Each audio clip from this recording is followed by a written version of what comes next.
The big news this morning is that we no longer know what a recession is. This is such a vast and complicated question. You might as well be asking, what is the meaning of life? Now, I remember in the days of Republican presidents, we had a very simple definition of recession, which was 2 quarters of negative GDP growth. But now that we have a Democrat in the White House, we just can't know these things. Why even ask such difficult questions, right? I mean, that's basically the media coverage today, and it's absurd.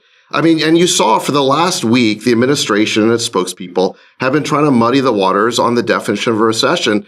And it was laughable as they were doing it. But now you see the media coverage today and you realize like they've bought into this nonsense and they're carrying so much water for the administration. Look, the headline should be the Biden recession has begun.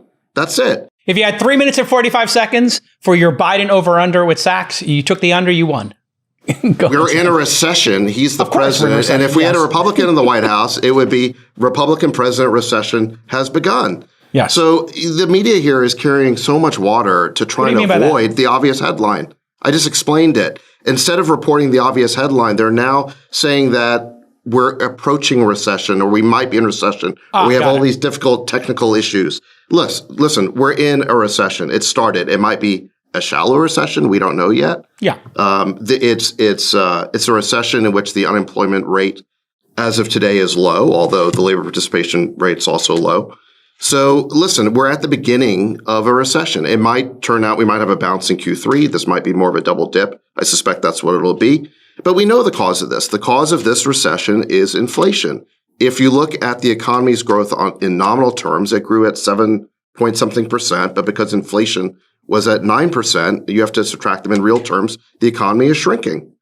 And who is to blame for inflation? Well, JPow at the Fed, because he reacted way too slowly, but also the Biden administration for all the spending they did. How much sooner do you think they could have reacted? 2 quarters? Maybe? No, like 9 months earlier. So 3 quarters.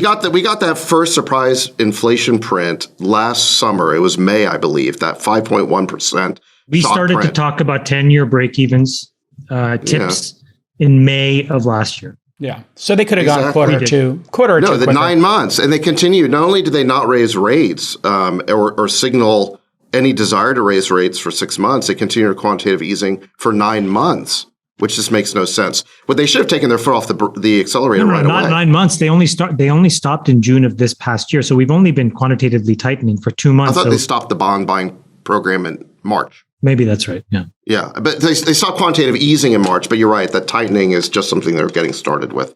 But the point is they should have stopped easing, right? Like, why would you need to keep intervening in the markets to buy more, and to basically push out more money? Is the reason for this that Powell and Yellen just haven't lived through highly inflationary times? I just read they're older than I am. I'm just saying they haven't been in office and doing Fed policy like I just read Volcker's book. If you haven't read it, it's pretty great, his biography. I mean, what he had to do in 81, 82 was super severe. But we just haven't lived through this in our life. So I guess people are just not used to having to tap the brakes in our No. lifetime. Look, what happened is that the administration reacted in a political way to the inflation print. They invented this word. Well, the word transitory existed, but they applied it. You heard this word used relentlessly for about 6 months. So the administration went into denial mode. Yeah. And then by the end of the year, it became clear that it was persistent.